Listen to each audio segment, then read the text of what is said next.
Ito ang balita. Mula sa bulwagang pambalitaan ng UNTV, si Rosalie Cos.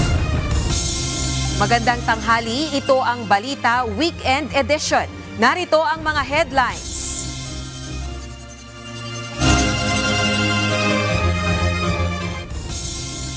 Labi ng nasawing Filipina caregiver sa Israel dumating na sa bansa. Lifetime benefits ipagkakaloob ng Israeli government sa naulilang pamilya. Dagdag singil sa tubig ipatutupad ng Maynilad at Manila Water sa Abril. Ilang consumer ng Maynilad makatatanggap ng rebate. Special election sa Antipolo isinasagawa ngayong araw. At critically endangered freshwater turtle nasagip sa Apayao River. Naiuwi na sa bansa ang labi ng nasawing Filipina caregiver sa Israel, pusod na nangyayaring tensyon sa Middle East. Ayon sa Department of Migrant Workers, dumating ang labi ni Mary Ann de Vera ngayong araw kasama ang kanyang asawa na si Bernie Lavarias na kamakailan ay personal pang hinarap ni Israeli President Isaac Herzog upang magbigay ng kanyang pakikiramay sa naulilang pamilya. Kabilang sa mga sumalubong sa pagdating ng mga labi ni De Vera ang ilang miyembro ng Kongreso at kinatawan ng Senado upang makiramay at kilalanin ang katapangan at sakripisyo ng ating nasawing kababayan habang ginagampanan ang kanyang tungkulin. Nangako naman ang pamahalaan ng Israel na bibigyan ang pamilya ng nasawing OFW ng lifetime benefits gaya ng financial assistance at livelihood support batay na rin sa kanilang umiiral na batas. Nakatakdang magpatupad ng pagtaas sa singil sa tubig sa susunod na buwan ang Maynilad at Manila Water. Ayon sa MWSS Regulatory Office, ito ay bunsod ng inaprobahang rate adjustment ng mga water concessionaire matapos na bumaba ang halaga ng piso kontra dolyar noong December 2025. Para sa mga customer ng Maynilad, inaasahang madaragdagan ng 27 centavos hanggang 2 pesos ang buwanang bill depende sa konsumo. Samantala, 14 na sentimos naman hanggang 58 sentimos ang dagdag singil para sa mga customer ng Manila Water. Actually, the rates, the adjustment is for all customers. What we are just presenting is the ones for the residential. But basically, the reason for the adjustment is because of the quarterly FCDA or the foreign currency differential adjustments. This is done every quarter, and this is done for a no gain, no loss principle for the movement of Forex based on the Forex loans obtained by Manila Water and Maynilad previously before the RCA, so that they'll be able to expand and improve the services to the customers.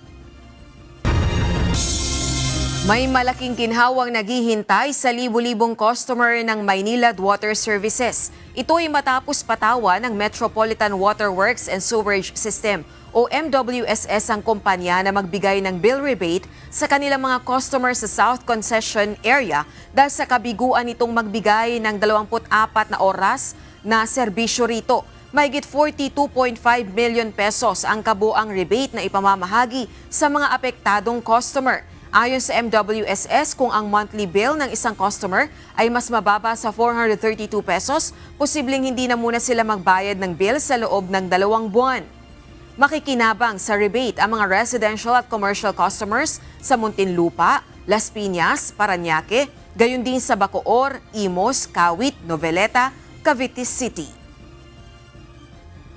The MWSS RO will be imposing a financial penalty on Maynilad for their failure to supply their water to their constituents, particularly the people in the south.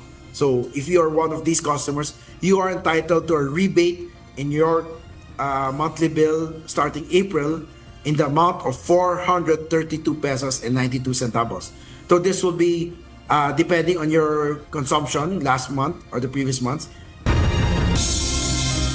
Ipinag-utos ni Pangulong Ferdinand Marcos Jr. ang agarang pamamahagi ng 5,000 pisong fuel subsidy para sa mga driver ng pampublikong transportasyon na apektado ng pagtaas ng presyo ng langis bunsod ng gulo sa gitnang silangan. Nakatakdang simula ng pamigay sa susunod na linggo sa pamamagitan ng mga local government unit. Ayon sa Department of Transportation and Department of Social Welfare and Development, sisimulan ang distribusyon sa National Capital Region bago palawakin sa iba pang rehiyon. Tiniyak naman ng pamahalaan na hindi lamang mga jeepney driver ang makikinabang, kundi pati na rin ang mga driver ng Transport Network Vehicle Service o TNVS at iba pang transport group. Hinahanda na ng Metro Manila Council ang listahan ng mga tricycle drivers mula sa iba't ibang toda upang maisama sa programa. Nagpapatuloy ngayon ang botohan sa special election sa ikalawang distrito ng Antipolo City sa Rizal. Nag-ikot kanina ang mga opisyal ng Commission on Elections o COMELEC sa ilang voting center at presinto. Mula sa Antipolo, may balita si Dante Amento live. Dante, kumusta na ang pagsagawa dyan ng special election? Marami ba ang mga bumoto? Magandang tanghali, Rose. Sa ngayon nga ay tuloy-tuloy yung botohan at batay sa ating observation kanina sa pag-iikot ng mga opisyal ng Commission on Elections, madaling araw pa lamang, Rose, ay mayroon ng mga pumipila ng mga kababayan natin, partikular na yung nasa vulnerable sector, yung mga matatanda, may buntis at mga may kapansanan o mga person with disability. So nakita natin maganda so far yung naging turnout ng botohan. Bagamat sa ngayon wala pa tayong update kung ilan ang kabuuang bumoto. At maayos naman ang pagboto ng ating mga kababayan. Wala pang naitatalang anumang untoward incident. Hindi lamang ngayong araw, kundi mula noong COC filing, panahon ng kampanyahan at sa mismong araw ng botohan. Madaling araw pa lamang kanina ay nag-ikot ang mga opisyal ng Commission on Elections sa mga voting center at presinto sa 2nd District ng Antipolo, Rizal. Kaugnay ito ng isinasagawang special election sa lugar. Unang pinuntahan ng komisyon ang San Jose National High School, ang pinakamalaki at may pinakamaraming botante na aabot sa mahigit 28,000. Ito ay para sa early voting hours na nakatalaga sa mga matatanda, buntis at persons with disability o PWD mula alas 5 hanggang alas 7 ng umaga. Hindi ako bumoboto ng alas 7, talaga alas 6 ako. Eh gusto ko maaga eh. First come, first serve, sabi nga. Para maginhawa. Yung hindi yung madami ng ano. Hindi mainit, hindi maraming tao, kumbaga, relax. Siyempre, may umaga. Ganun po ang masinyo.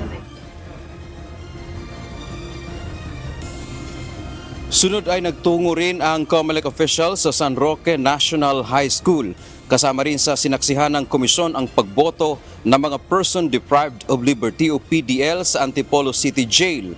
May 252,793 na kabuuang mga botante sa 2nd District ng Antipolo. Mayroong 348 clustered precincts at 8 mga barangay. Nakakatuwa dahil pag kanina pa lang mga 4 o'clock ng umaga, meron ng nakatatanda na nakapila doon sa unang eskwelahan na pinuntahan namin. Yun ang ating mga guro naman, alas 3 ng madaling araw na andyan na. At mas lalong nakakatuwa yung mga watcher ng iba't ibang partido politikal at mga kandidato nakaset up na rin sila sa bawat presinto. Ibig sabihin, alerto at ine-expect nila yung pagdagsa ng mga kababayan natin. Rose, matapos nga ang botohan mamayang alas 3 ng hapon. Mamayang alas 6 naman ng gabi ay magkukonvene ang District Board of Canvassers o DBOC dito sa Inares Event Center para tanggapin at i-canvass ang mga election returns mula sa mga presinto. Pagkatapos na makanvass, umabilang ang mga boto na nakuha ng 6 na kandidato. Bukas ng umaga ay naasahan po na mapoproklama ang mananalong kandidato. Ito ang papalit sa nabakanting pwesto ni Congressman Romeo Acop. Rosa, ngayon ay nandito nga tayo sa Inares Event Center, no? Ito na yung nagiging command center nila. At the same time, dito na rin magkukonvene ang District Board of Canvassers o DBOC. Ito yung magpuproklama ng mananalang kandidato. Yan ay binubuo po ng COMELEC official, isang prosecutor mula sa City ng Antipolo at isa namang opisyal mula sa Department of Education. Mamayang alas 3 ng hapon ay inaasahan natin na magbibigay ng update ang komisyon sa doon sa ilan o kumbaga ano yung latest doon sa bilang ng mga nakaboto dito sa lungsod ng Antipolo. Yan ang ating update mula dito sa Antipolo, Rizal. Balik sa Rose. O Dante, bagamat nabanggit mo nga kanina na wala pang voter turnout dahil 3 oras pa bago mag-close yung voting dyan sa Antipolo 2nd District. Pero base sa mga obserbasyon ng mga otoridad, kumusta ba yung bilang ng mga bumoboto ngayon kung ikukumpara ng 2025 midterm elections? Marami pa rin ba ang interesado na bumoto kumpara nung nakalipas na midterm elections o mas mababa na? Rose, ang sinasabi dito ng COMELEC dahil ito ay special election, ang inaasahan talaga nila dito yung turnout as compare sa isang national election, mababa. Ang pagka national election kasi umaabot yan ng 85% yung magiging turnout. Pero dito dahil special election ito at isang pwesto lang ang iboboto, ang expectation dito ng COMELEC ay nasa 65 to 68%. Though ngayon naman ay umaasa silang medyo tataas pa dahil nga dito ngayon sa lungsod ng Antipolo ay dineclare po yan ng ating Pangulo na non-working holiday. So titingnan natin mamaya, Rose, kung ano talaga yung magiging turnout, kung ma-bridge ba nila yung expectation ng COMELEC na 65 o to 68% na voter turnout. Rose. So Dante, kung bukas inaasahang mapoproklama yung mananalong kongresista dyan sa 2nd District, kailan ba inaasahang maupo ito? O manungkulan? Yes, Rose, pagka na-proklama yan at mayroong 3 requirement dyan para siya ay total, masasabi natin talagang congressman na siya o kinatawan, dapat siya ay maproklama, dapat siya ay makapag-oath sa kahit sino man na merong kapangyarihan na mag-administer ng oath tulad ng ating House Speaker at siya ay makapag-assume ng kanyang office. So sa tingin natin, pagkatapos kasi niyang makapag-oath niyan at maproklama, wala na pong jurisdiction dyan ang COMELEC.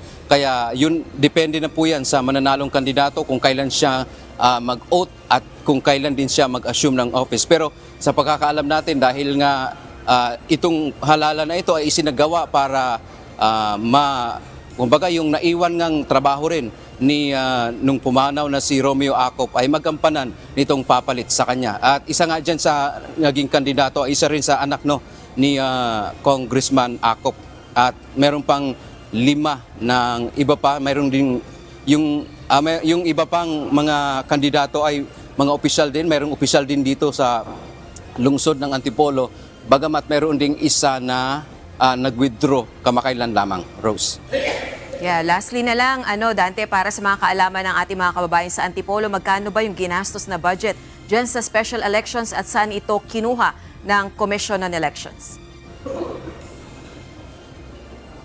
Yes, Rose, ang kabuuang budget dito ng COMELEC ay nasa 98 million pesos. Iyon nga lang, medyo nalungkot nga dito ang COMELEC, Rose, dahil humingi sila ng budget sa DBM o Department of Budget and Management na hindi naman naaprobahan. Kaya nagkaroon sila ngayon ng realignment doon sa kanilang pondo at kinuha nila yung budget para mula sa kanilang savings, which is ang majority nito o 70% noong halaga ng pera ay mapupunta po sa ating mga guro bilang mga honoraria. Rose. Alright, maraming salamat. Dante Amento, nag-ulat ng live mula sa Antipolo, Rizal. Tiniyak ng Philippine Statistics Authority o PSA na magpapatuloy ang 5 araw na operasyon ng ahensya para sa mga frontline services nito. Kaugnay ito ng inilabas ng Malacanang na Memorandum Circular No. 114 para sa mahigpit na pagpapatupad ng energy conservation protocols. Para sa civil registration services, mananatiling bukas ang lahat ng civil registry system outlets sa Metro Manila mula alas 7 ng umaga hanggang alas 5 ng hapon, Lunes hanggang Biyernes, maliban kung holiday. Kinakailangan ng prior appointment sa website ng PSA para sa mga ire-request na dokumento. Para sa National ID Services, bukas ang registration center sa PSA Complex mula alas 8 ng umaga hanggang alas 5 ng hapon, Lunes hanggang Biyernes. Ganito rin ang papairalin para sa mga magpa-follow up na mga petisyon sa ilalim ng RA 9048 at RA 10172. Samantala, ang ibang tanggapan sa PSA Central Office ay magpapatupad ng 4-day on-site schedule mula Lunes hanggang Huwebes at work from home tuwing Biyernes. Para naman sa mga regional at provincial offices, ang schedule ay itatakda ng kani-kanilang regional directors batay sa pangangailangan ng operasyon. Magpupulong muli ang House Justice Panel sa March 18, 2026, kaugnay ng dalawang impeachment complaints laban kay Vice President Sara Duterte. Sa April 8 na target na umpisahan ang formal na pagdinig kaugnay ng mga reklamo sa Vice Presidente. Ito ang balita. May formal man na tugon o wala si Vice President Sara Duterte sa impeachment complaints laban sa kanya, nakatakdang mag-convene ulit ang House Justice Committee sa March 18 araw ng Miyerkules. Ayon kay House Justice Committee Chairperson and Batangas 2nd District Representative Jervil Luistro, layo nitong mapag-usapan ng ilang issue bago ang pagsimula ng formal na pagdinig o hearing proper sa April 8 kaugnay ng mga reklamong impeachment laban sa Vice Presidente. We have issued already the notice. That is for our committee hearing on Wednesday, March 18. The purpose of which is to discuss preliminary matters, prior to our hearing proper, which will start on April 8, tentatively. Dagdag pa nito, maaari ring pag-usapan ang hiling ni Akbayan Party List Representative Shel Chocno kaugnay ng kustodiya ni Ramil Madriaga, ang detainee ng Bureau of Jail Management and Penology sa kasong kidnapping. Itinuturing itong mahalagang testigo ng complainants sa impeachment dahil sa affidavit nitong dati umano siyang aide ni VP Duterte na nag-utos sa kanyang mag-deliver ng malalaking halaga ng salapi sa iba't ibang tao. But as a matter of fact, on the transfer of custody, pwede na namin i-discuss yan kasi it's a matter of urgency, Kailangan namin pag-usapan na yan. Para naman kay VP Duterte, nakakabahala ang pagtrato ngayon kay Madriaga na umano'y isang kidnapper. Muli rin itong iginiit na political attack ang impeachment para protektahan ang mga partikular na individual at isulong ang ani personal at foreign interest. Sagot naman ng isang endorser ng impeachment complaint laban kay VP Duterte na si Mamayang Liberal Party List Representative Leila de Lima mula sa bloodbath. Muli umanong tinangka ng Vice Presidente na umiwas sa impeachment. Sa pahayag naman nila Union 1st District Representative Paulo Ortega V, endorser din ng reklamong impeachment, hindi personal na pag-atake ang impeachment kundi isang constitutional mechanism na layong pangalagaan ang integridad ng public office. Rosalie Coz, UNTV News and Rescue. Diyos ang aming sandigan, serbisyo publiko ang aming pinahahalagahan. Humiling si Senator Ronald Bato de la Rosa kay Senate President Vicente Tito Soto III na magamit ang Senate Mansion sa Baguio City. Ayon kay Senator Soto, ipinasa niya ang nasabing sulat ni Senator de la Rosa sa Senate Secretariat. Ito ang balita ni Jedne Resina. Kinumpirma ni Senate President Vicente Tito Soto III na humingi ng pahintulot si Senator Ronald Bato de la Rosa para gamitin ng kanyang pamilya ang Senate Mansion sa Baguio City sa darating na huling bahagi ng Marso. Ayon kay Senator Soto, natanggap niya ang liham mula kay Senator de la Rosa na 4 na buwan na ring hindi nakikita sa Senado at agad itong ipinasa sa Senate Secretariat. Gayunman, tinanggihan ng Senado ang kahilingan ng senador na manatili ang kanyang pamilya sa naturang mansyon mula March 26 hanggang March 29. Paliwanag ni Senate Secretary Mark Leandro Mendoza, kasalukuyang sumasailalim sa repairs o kumpuni ang pasilidad. Bukod sa construction, binigyang diin ni Mendoza ang umiiral na polisiya na dapat ay kasama ang senador kung mananatili roon ang kanyang pamilya.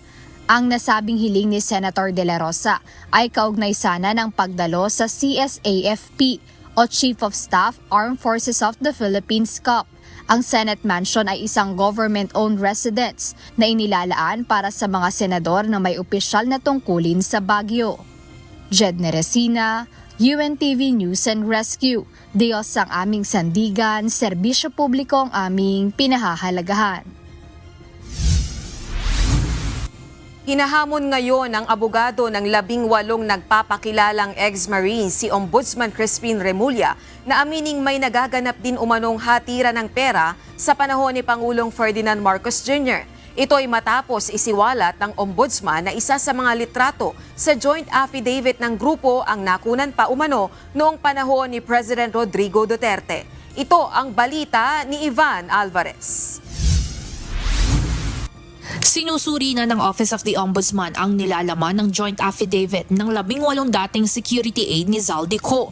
Kahapon, sinabi ni Ombudsman Remulla na ayon sa kanyang hindi pinangalanan ngunit mapagkakatiwala ang source. Isa sa mga litrato ng pagde-deliver ng male-maletang pera ay kuha noon pang nakaraang administrasyon. Duterte time definitely yung isa ron. Yung isang na-point out sa akin na nag-inform sa akin. May sagot naman si Attorney Levy Baligod, abogado ng grupo ng mga Marines. Ayon kay Attorney Baligod, malinaw na inamin na rin ng Ombudsman ang pagkakaroon ng mga sinasabing money deliveries. Subalit, binigyan niya ito ng kulay politika sa pagsasabing nagsimula ito noong panahon ng Administrasyong Duterte.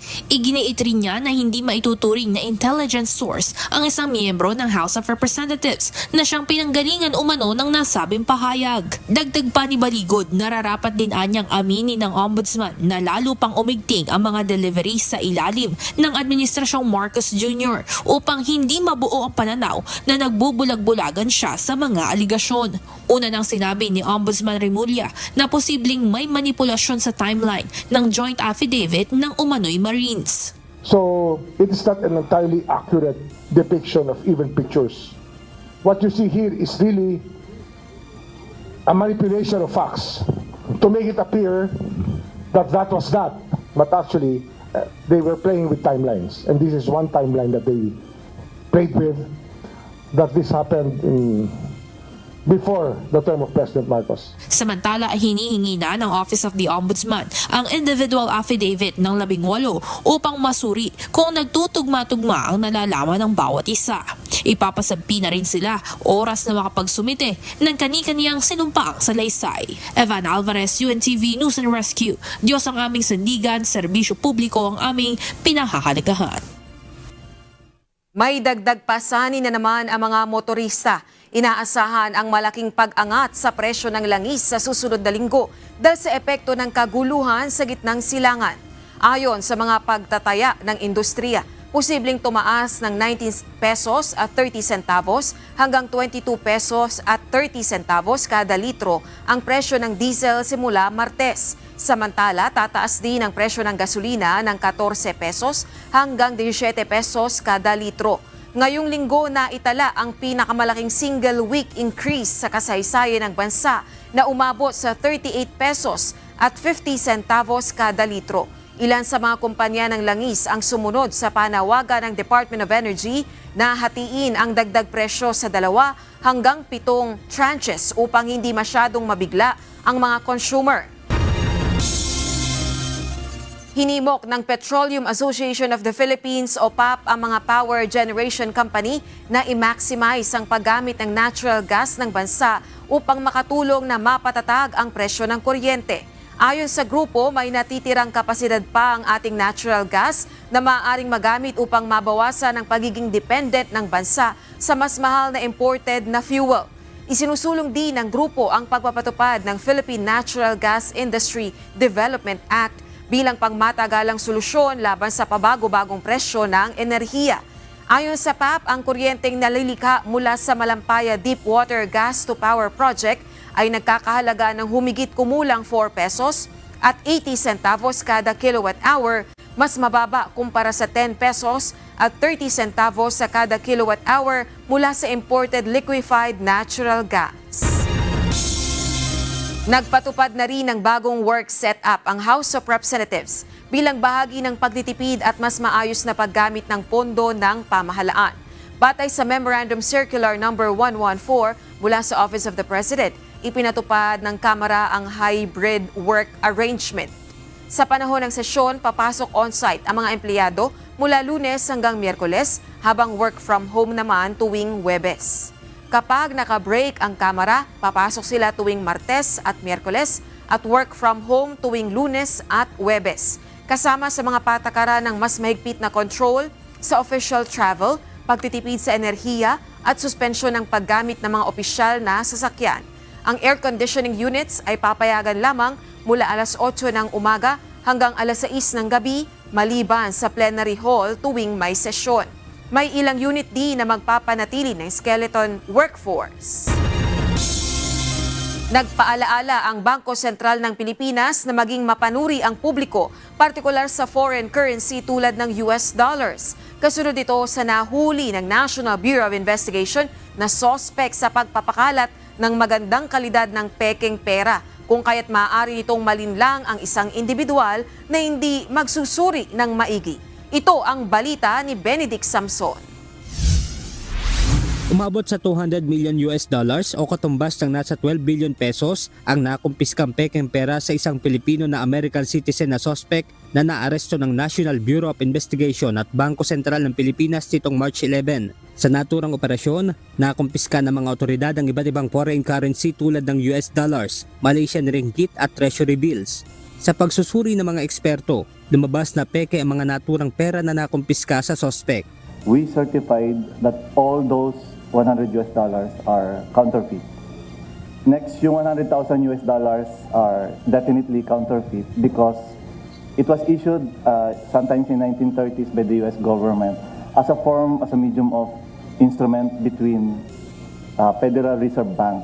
So it's not supposed to be for public consumption. Dahil dito, nagpaalala ang Bangko Sentral ng Pilipinas o BSP na suriing maigi ng publiko ang foreign currency upang makaiwas ng papeke dahil sa ganda ng kalidad ng pagkakagaya sa pekeng pera. Ayon kay Atty. Mark Fajardo, Senior Investigation Officer ng BSP, may 3 paraan para makilatis ang isang pekeng pera. Una ay ang feel o pakiramdaman ng pera dahil ang material ng totoong pera ay magaspang. Pangalawa ay ang look o tingnan ng mga watermark at iba pang security features na nakalagay sa totoong pera. At pangatlo ay ang tilt o ang pagtagilid sa isang currency dahil may maaobserbahang pag-iiba ng kulay sa totoong dolyar. This is a 1990 series. This is a third in the line ng US dollars. Kung papansinin niyo, iba yung bagong US dollars. Sir, hindi sila, ang US dollars kasi hindi sila nagde-demonetize. So since 1940s up to the present, all US dollars in circulation still legal tender. So mag-ingat tayo, anumang klase ng itsura ng dollar, anumang denomination, anumang series yan, acceptable but still we should be mindful and sa Latin, tingnan na lang maigi ko ano yung mga details. Benedict Samson, UNTV News and Rescue. Diyos ang aming sandigan, serbisyo publiko ang aming pinahahalagahan. Suportado ng mayorya ng mga Pilipino ang pagpapasa ng batas na magbabawal sa political dynasties. Batay sa pinakabagong survey na inilabas ng Pulse Asia kahapon, March 13. Sa resulta ng first quarter 2026 Ulat Bayan Survey, nasa 64% ng mga Pilipino ang pabor dito. 17% ang tumutol habang 19% naman ang undecided. Isinagawa ang survey noong February 27 hanggang March 2 ngayong taon kung saan tinanong ang nasa 1,200 na mga individual sa pamamagitan ng face-to-face interviews. Karamihan sa mga Pilipino ay sumusuporta sa transparency o pagiging bukas ng impormasyon tungkol sa mga nangyayari sa West Philippine Sea base sa pinakahuling Pulse Asia Survey. Nais din ng mas maraming Pinoy na dumalo si US President Donald Trump sa nalalapit na ASEAN Summits na gaganapin sa Pilipinas. Ito ang balita ni Ryan Lacanlale. Suportado ng mayorya ng mga Pilipino ang Transparency Initiative ng pamahalaan o ang pagsasapubliko ng mga ginagawang agresyon at pambubuli ng China sa mga Pilipino sa West Philippine Sea. Batay sa survey na isinagawa ng Pulse Asia Research Incorporated mula Pebrero 27 hanggang Marso 2 ng 2026, tinanong ang 1,200 respondents sa buong bansa. Mayroon itong plus-minus 2.8% margin of error. Ipinapakita ng survey ang 3 pangunahing trend sa opinyon ng publiko bago ang pag-host ng Pilipinas sa Association of Southeast Asian Nations o ASEAN at sa East Asia Summit, Nobyembre ngayong taon. Unang tanong kung dapat bang ipagpatuloy ng Pilipinas ang paglalabas ng impormasyon tungkol sa mga aksyon ng China sa West Philippine Sea kahit na ang bansa ay mag-host sa Association of Southeast Asian Nation o ASEAN sa 2026. 68% ng mga Pilipino ang nagsabing dapat ipagpatuloy ng pamahalaan ang pagbubunyag ng mga coercive o mapanghamong aksyon ng China sa West Philippine Sea. 28% naman ang nagsabing hindi na ito dapat gawin, habang 4% ang undecided.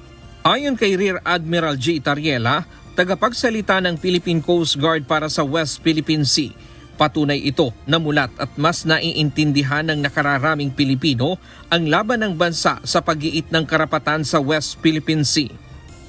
Ito ay pagpapatunay ng ating mga kababayang Pilipino ay tumataas ng kanilang awareness, no? And that they really appreciate the effort of the National Task Force for the West Philippine Sea, and of course with the approval of President Marcos na meron talagang pangangailangan na pataasin ang kamalayan ng Pilipino at i-expose ang Chinese aggression, no? This is clear evidence ng overwhelming support ng ating mga kababayan at pag-intindi nila ng kahalagahan ng transparency efforts to counter Chinese aggression in the West Philippine Sea. Tinanong din ng mga Pilipino kung sinong world leader ang nais nilang bumisita sa Pilipinas sa pagdaraos ng ASEAN at East Asia Summit. Nanguna sa listahan si US President Donald Trump na nakakuha ng 59% ng suporta.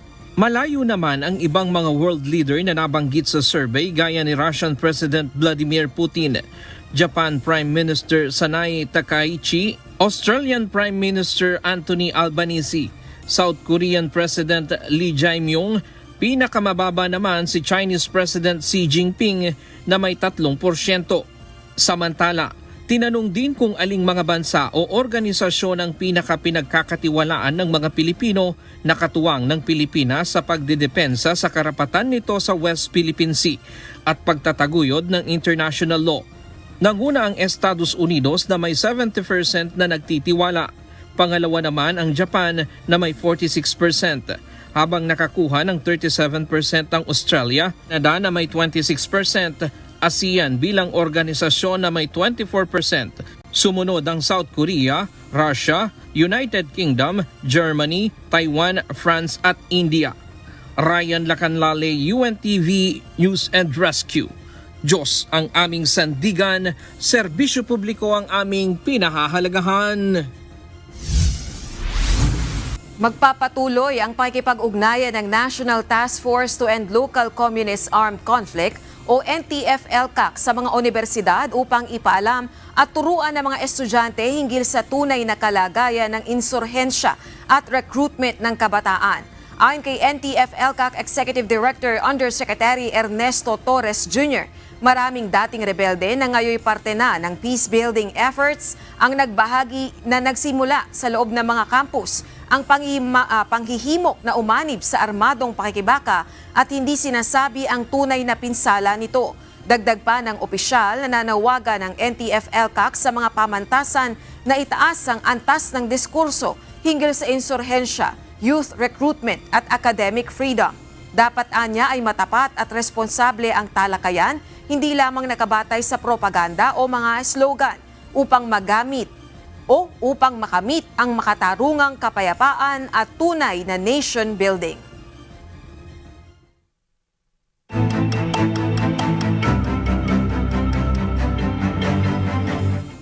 Formal nang naitatag ang sisterhood ties sa pagitan ng San Juan City at Negros Occidental, kabilang ang 32 lokal na pamahalaan ng lalawigan.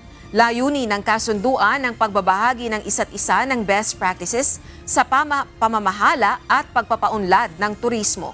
Kasama ni San Juan Mayor Francis Zamora, si Cadiz City Mayor Salvador Escalante Jr., Pangulo ng Negros Association of Chief Executives at si Governor Eugenio Jose Lacson sa paglagda ng kasunduan sa Provincial Capital Social Hall. Ayon kay Mayor Zamora, ang Sisterhood Agreement ay pagkakataon upang matuto mula sa mga programa ng Negros Occidental at maibahagi rin ang mga nagawa ng San Juan City. Kabilang sa plano ang pagpapakilala ng mga produktong negrense sa Green Hills Shopping Center, na agad namang inaprubahan ni Governor Lacson. Dagdag pa ni Zamora, bukas din ang kasunduan sa pagtutulungan sa larangan ng turismo mula sa promosyon ng mga destinasyon sa Negros Occidental hanggang sa pagbisita ng mga Negrense sa San Juan City. Nagsampa na ng reklamo ang Department of Environment and Natural Resources Davao Region laban sa isang inland resort na nasa loob ng Mount Apo Natural Park sa Barangay Coronan, Santa Cruz, Davao del Sur. Ang kaso ay inihain sa Office of the Provincial Prosecutor dahil sa paglabag sa Republic Act No. 11038 o ang Expanded National Integrated Protected Areas System Act. Ayon sa DENR, nagtayo ang nasabing resort ng mga istruktura sa protected area nang walang clearance mula sa Protected Area Management Board at walang permit mula sa ahensya. Iniulat din na may mga permanenteng istruktura na itinayo sa loob ng 40-meter easement ng Langan River na labag sa mga umiiral na batas sa pangalaga ng kalikasan. Kaugnay nito, inihahanda na rin ng Department of Environment and Natural Resources at ng mga kaagapay na ahensya ang pagsampa ng katulad na kaso laban sa 6 pang resort na nasa parehong lugar. Nauna nang naglabas ng mga notice of violation at cease and desist orders ang mga otoridad mula pa noong 2024. Subalit iniulat na nagpatuloy pa rin ang operasyon ng ilang resort at hindi inalis ang mga iligal na istruktura.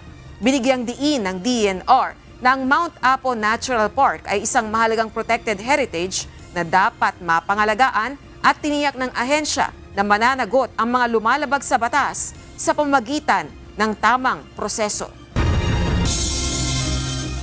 Isang critically endangered freshwater turtle ang nasagip sa Barangay Kapanikian sa Kalanasan, Apayao nitong Huwebes, March 12. Kasalukuyan itong nire-rehabilitate ng Department of Environment and Natural Resources, Community Environment and Natural Resources Office o DENR Senro sa Kalanasan. Ang naturang hayop ay kinilala bilang Cantor's Giant Softshell Turtle o Frog-Faced Softshell Turtle at tumitimbang ng 10 kilo at may habang 47 sentimetro. Ayon sa ahensya, kabilang ito sa listahan ng endangered species ng International Union for Conservation of Nature at nakalista rin bilang threatened species sa ilalim ng DENR Administrative Order 2019-09. Natuklasan sa pagsusuri ng Provincial Veterinary Office at Lawag Veterinary Clinic na ang naturang pagong ay may dalang mga itlog. Tumanggap ng food packs ang higit 700 mangisda na apektado ng red tide phenomenon sa Pangasinan habang nagpapatuloy ang konstruksyon sa Municipal Fishport sa San Vicente, Northern Samar. Samantala, pansamantalang mababawasan ang supply ng tubig sa Cagayan de Oro City dahil sa gagawing rehabilitasyon sa darating na mga araw. Ito ang balita ni Alan Manansala. Sa Luzon, tumanggap ng food packs ang mga mangingisda na apektado ng red tide phenomenon sa Anda at Bulinaw, Pangasinan. Ito ay sa tulong ng Bureau of Fisheries and Aquatic Resources Region 1, local government units at ng Department of Social Welfare and Development. Umabot sa 744 na pamilyang mangingisda ang nabigyan ng ayuda matapos pansamantalang ipagbawal ang paghahango at pagbebenta ng mga shellfish dahil sa red tide sa nasabing mga lugar. Layunin ng hakbang na matulungan ang mga apektadong komunidad habang patuloy na binabantayan ng Bureau of Fisheries and Aquatic Resources ang sitwasyon ng red tide sa mga baybayin ng Pangasinan. Sa Visayas, patuloy ang konstruksyon ng Municipal Fishport sa Barangay Mungol-Bungol na inaasahang magbibigay ng malaking benepisyo sa mga mangingisda at residente ng lugar. Ang proyekto ay isinasagawa sa pangunguna ng Philippine Fisheries Development Authority bilang bahagi ng mga hakbang upang mapalakas ang sektor ng pangingisda at mapabuti ang kabuhayan ng mga komunidad sa baybayin. Inaasahang makakatulong ang nasabing pasilidad sa mas maayos na pagdaong ng mga bangka, paghahanda at pagbebenta ng mga huling isda at pagpapaunlad ng lokal na ekonomiya ng Northern Samar. At sa Mindanao, pinaghahanda ang mga residente ng Cagayan de Oro sa posibleng pagbabawas ng supply ng tubig simula Marso 17 hanggang Marso 20 dahil sa isasagawang rehabilitation ng water treatment facility. Ipinahayag ng Cagayan de Oro Water District at Cagayan de Oro Bulk Intake Incorporated na mababawasan ang produksyon ng tubig sa lungsod habang isinasagawa ang rehabilitation sa water treatment plant mula sa karaniwang 60 million liters per day. Bababa ito sa 40 million liters per day sa loob ng 4 na araw ng rehabilitasyon.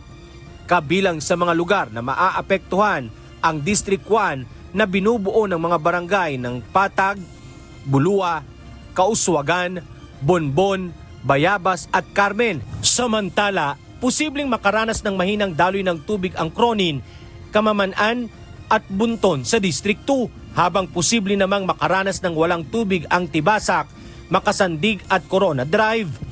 Ayon kay Marianito Barahan, Technical Advisor ng COBE, kinakailangang i-rehabilitate ang rapid sand filter ng pasilidad dahil ito ay barado na at kinakailangang palitan ng mga bagong filter materials.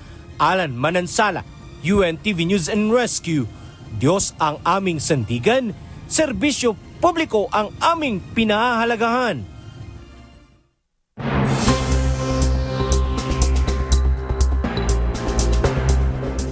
Patay ang 6 na sundalong sakay ng US KC-135 refueling aircraft na bumagsak sa kanlurang bahagi ng bansang Iraq. Ayon sa US Central Command, bumagsak ang nasabing eroplano sa friendly airspace ng Iraq. Ang isa pang KC-135 ay ligtas na nakabalik sa Ben Gurion Airport bagaman may tinamu itong pinsala sa isa nitong stabilizer. Nagpahayag ng pakikiramay sa mga naulila ng mga sundalo si Air Force Secretary Troy Mink. Patuloy na iniimbestigahan ang sanhi ng pagbagsak, bagaman sinasabing isang mahirap at mapanganib na hakbang ang pagsusupply ng langis sa Himpapawid na nangangailangan ng ibayong kasanayan. Nilinaw ng CENTCOM na ang sanhi ay hindi pag-atake o hostile fire. The incident occurred over friendly territory in western Iraq while the crew was on a combat mission. And again, was not the result, as CENTCOM has said, was not the result of hostile or friendly fire. We're still treating this as an active rescue and recovery operation. As CENTCOM announced this morning, 4 airmen have been recovered, and the Air Force and U.S. Central Command will provide updates as information becomes available. Please keep these brave airmen, their families, friends, and units in your thoughts in the coming hours and days. Our service members make an incredible sacrifice to go forward and do the things that the nation asks of them.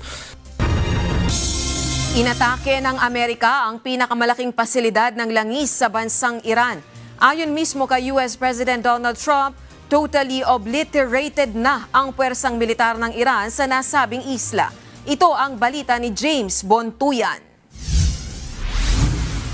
Binomba ng puwersa ng Amerika ang Kharg Island sa Iran. Ito ang kinumpirma ni US President Donald Trump na aniya ay ang pinakamatinding pambobomba na nagawa sa kasaysayan ng gyera sa gitnang silangan. Kasunod ito ng pagkumpirma naman ni Air Force General Dan Kane ng isang malawakang pag-atake na ginawa ng US Central Command. Today will be our heaviest day of kinetic fires across the operating area. CENTCOM continues to attack ballistic missile and drone capabilities so that they are no longer a threat to U.S. forces, our bases, or our partners. Kasunod nito, inaasahan ng US na tuluyan ng mapipilayan ang puwersa ng Iran. Ang Kharg Island ay isang maliit na isla sa hilagang bahagi ng Persian Gulf. Itinuturing itong crown jewel ng industriya ng langis ng bansa dahil dito dumadaan at pinoproseso ang 90% ng crude oil export ng Iran at 2% ng pandaigdigang supply ng langis. Bago ang gyera sa Middle East, ang Kharg Island ay nagsusupply ng 3 milyong bariles ng langis sa isang araw. Ayon sa pahayag ni Trump, hindi nila lubusang winasak ang nasabing pasilidad kundi isang banta. Subalit kung magpapatuloy ang Iran sa pag-antala sa pagdaan ng langis sa Strait of Hormuz, posibleng magbago ang kanyang desisyon at tuluyan itong pasabugin.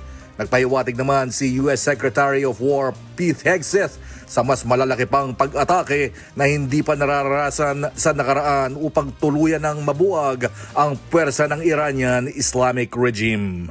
And as the world is seeing, they are exercising sheer desperation in the Straits of Hormuz. We're on plan to defeat, destroy, disable all of their meaningful military capabilities at a pace the world has never seen before. James Bonduyan, UNTV News and Rescue USA. Diyos ang aming sandigan, serbisyo publiko ang aming pinahalagahan. Man ang salita ng Diyos na ating sandigan mula sa aklat ng Hebreo 13:5 na nagsasabi, "Mangilag kayo sa pag-ibig sa salapi, mangagkasya kayo sa inyong tinatangkilik, sapagkat siya rin ang nagsabi, sa anumang paraan ay hindi kita papagkukulangin, sa anumang paraan ni hindi kita pababayaan." At yan ang naging kabuuan ng ating balitaan ngayong araw ng Sabado. Aming inilahad ng buong katapatan kung paano namin nasaksiyan. Sa ngalan ni Kuya Daniel Rason, ako si Rosa Licoz. At dito sa UNTV, Diyos ang aming sandigan, serbisyo publiko ang aming pinahalagahan. Magandang hapon.